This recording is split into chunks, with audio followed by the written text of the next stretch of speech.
Constelações, cantada pelo Roberto, disco da Casa Edson.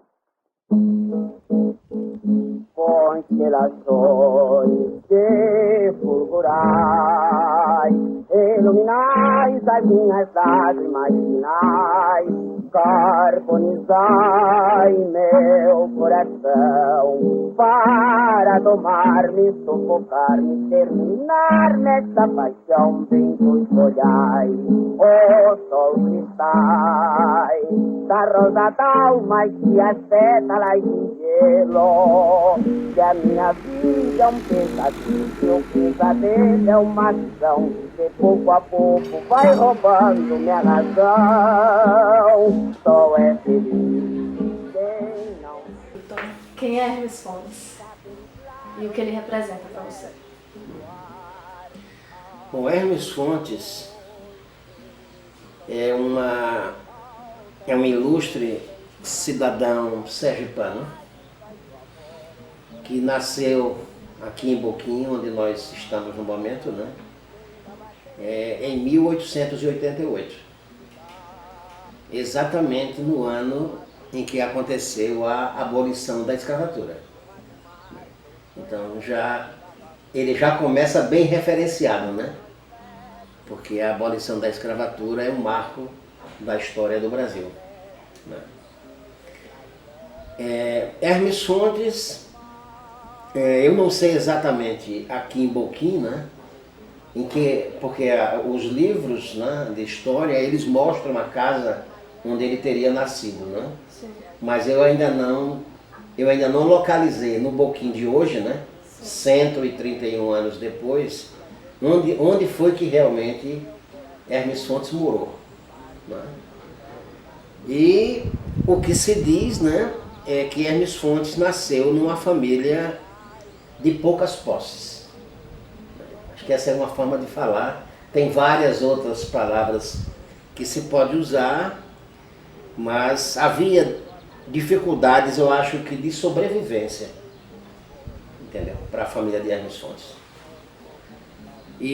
Mas mesmo assim, como não é necessariamente a posse, né? Ou o dinheiro, ou isso ou aquilo que define o intelecto das pessoas, né? A verdade é que Hermes Fontes ele viveu aqui 8 anos só. De 1888 com mais 8 dá 1896, né? Não é isso? Pois é, então ele viveu aqui esse tempo.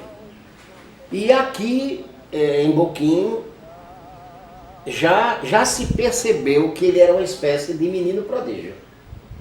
Entendeu? Que ele tinha uma memória de elefante, entendeu? Uma memória prodigiosa. Ele era capaz de, por exemplo, ouvir um discurso e repeti-lo integralmente, sem nenhuma dificuldade.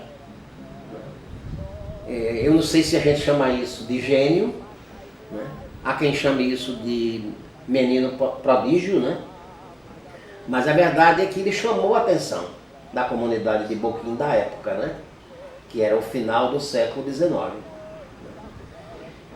E parece também que nessa época, né, ele já também ensaiava os seus dons de caricaturista, né?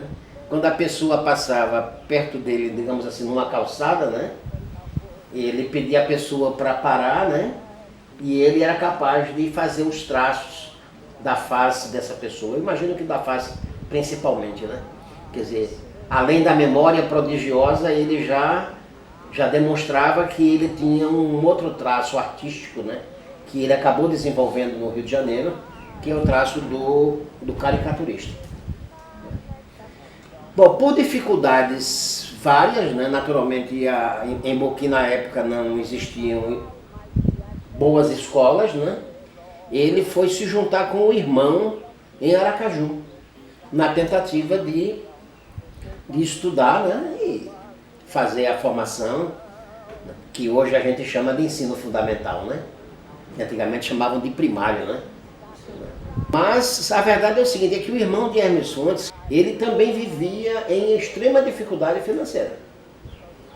E houve um momento em que o irmão disse, meu irmão Hermes, você vai precisar voltar para Boquim, porque eu não tenho como arcar com os custos da sua permanência aqui. Em Aracaju, ele ficou 2 anos em Aracaju, né? Com o irmão. Antes do irmão tentar devolvê-lo para Boquim, né? Ele frequentava, tipo assim, a assembleia, né? E em frequentando a assembleia, ele ouvia os discursos, o que é uma coisa esquisita, né? Que uma criança tão nova já possa ter interesse por discurso de político, entendeu? Então ele ouvia e repetia, para quem quisesse ouvir. E isso naturalmente era uma sombra. De onde saiu esse menino com essa memória prodigiosa? Não é? Então, ao mesmo tempo que ele se via ameaçado de retornar a Boquim por conta das dificuldades financeiras, né? Ele foi visto, né? Ele estava na vitrine, estava na capital, né?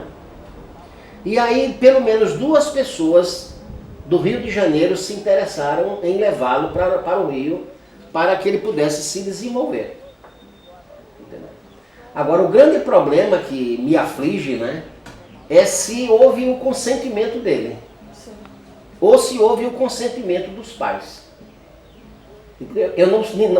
Os poucos livros que a gente tem, né, eles não dizem se houve concordância dos pais ou concordância deles, porque eu acho que o fato de alguém querer levar você para o Rio de Janeiro não pode ser porque essa pessoa quer ou porque essa pessoa acha que é o melhor para ele, né?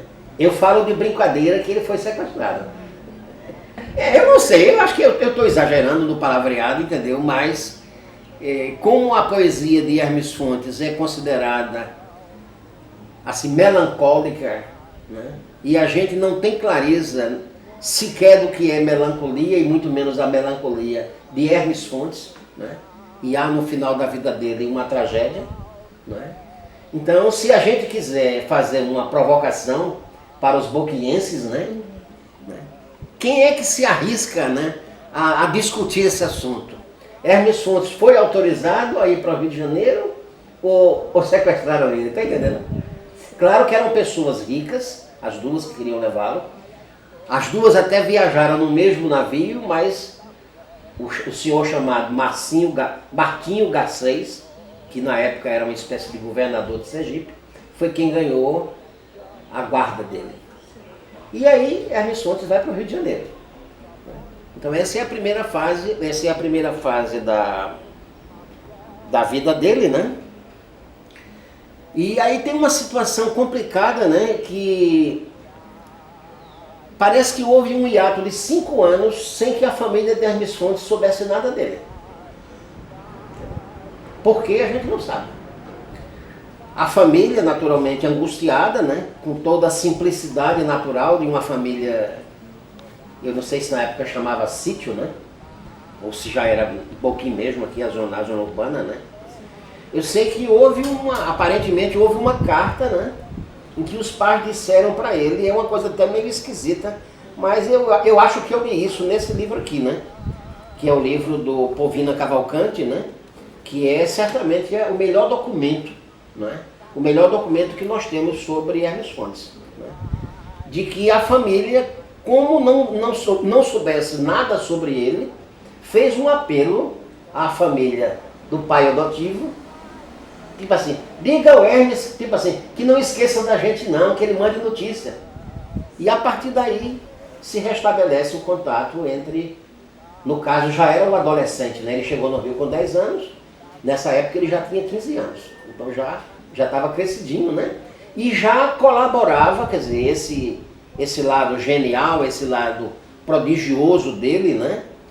Já permitiu que ele nessa época já se exercitasse no jornalismo, na crônica, não é? Esses primeiros 10 anos dele de Rio de Janeiro, tudo bem que os primeiros 5 provavelmente foram de muito estudo, né? Aliás, ele devia ter uma biblioteca fantástica em casa, mas eu nunca tive acesso à informação de onde ele teria estudado, que colégio ele frequentou no Rio de Janeiro. Essa informação eu não tenho. O que se diz é que ele estudava, Mas eu não sei se ele foi um autodidata. Se ele estudou sozinho na biblioteca do Dr. Martinho Garcês. Entendeu? Mas a verdade é que ele faz uma bagagem intelectual formidável e assim, a possibilidade dele escrever coisas, não só matérias jornalísticas ou artigos, né? Ela aflora nesses 10 anos. Ele chegou no Rio em 1898, né? E em 1908, quer dizer, 10 anos depois, ele já lança o primeiro livro, que na verdade é o melhor livro dele, chamado Apoteose. Provavelmente esse livro não foi escrito em 1908, ele foi escrevendo, né? Em algum momento ele decidiu publicar. E esse livro, quer dizer, ele explodiu no Rio de Janeiro como uma grande novidade. Quer dizer, era um jovem poeta, quer dizer, um poeta de 20 anos, que foi capaz de conceber um livro que foi aplaudido, né? Como uma grande novidade na poesia do Rio de Janeiro. Não sei se os paulistas que não gostam de nada do Rio, né? Se eles acharam que a obra de Hermes Fontes era tão boa assim. Mas ele virou celebridade no Rio de Janeiro, né? E a partir daí foi só um crescente, né? Vieram outros livros, né? Em algum momento ele se sentiu constrangido de continuar morando na casa de Martinho Garcês. Ele faz um concurso público, passa em primeiro lugar, ganha seu emprego nos Correios, né? E vai morar sozinho numa, como é que chamava? Pensão, né? É assim que chamava na época. Então, acaba-se digamos assim, o relacionamento. Aliás, também parece que Martinho Garcês teve dificuldades financeiras ao longo desses primeiros 10 anos. Então, surge o Hermes Fontes sozinho, né? Que certamente, quer a gente queira, quer não queira, era o Hermes Fontes diferente daquele que vivia na casa dos ricos. Sim. Onde se fala que haviam muitas festas, entendeu? Ele vivia numa casa como se diz, da society carioca. Entendeu?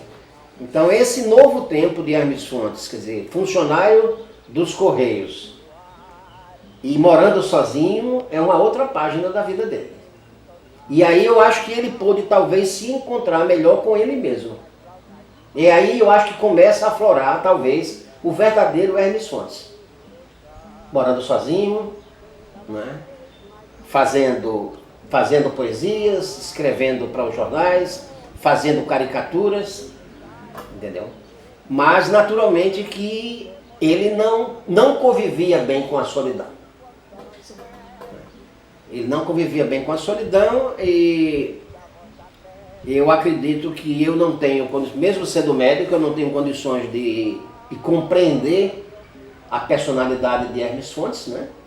Quer dizer, que solidão era essa, né? Do que é que ele sentia falta?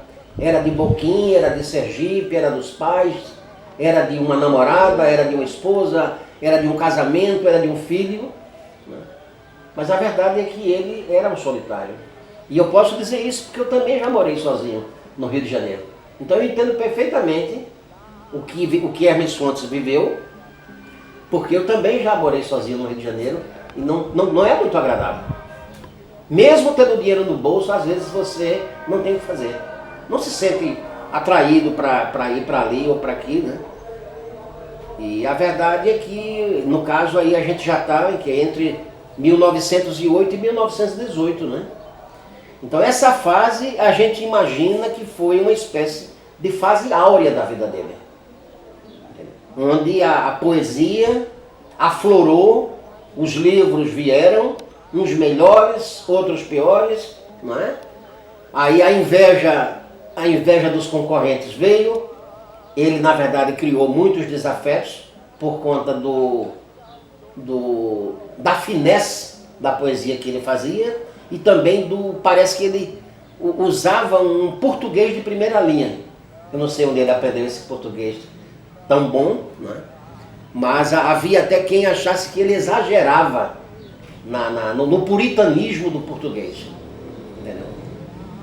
E essa fase, então, é uma fase, digamos, é o auge dele.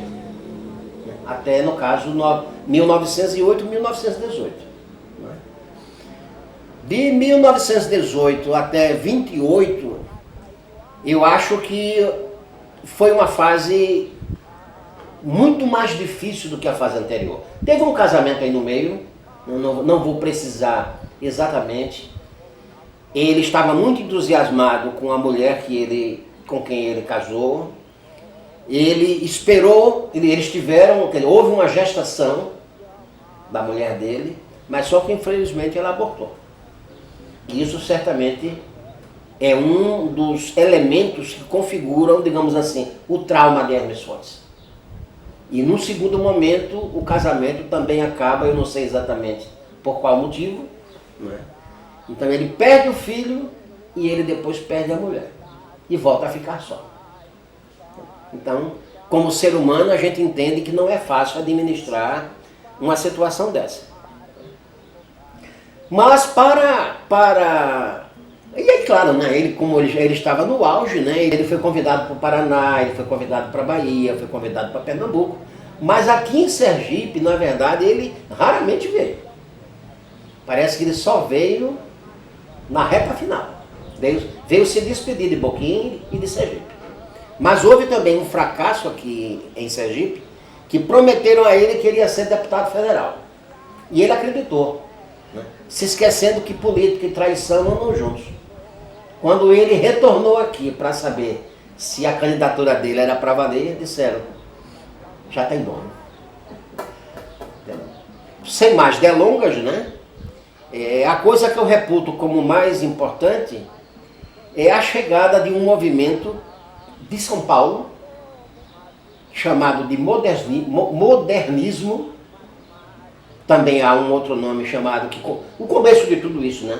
Que chamou-se de Semana de Arte Moderna, que foi em 1922.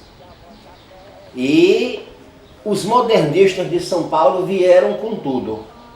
Apontaram o fuzil para os cariocas e disseram, botem a poesia de vocês no lixo, que isso não serve para nada.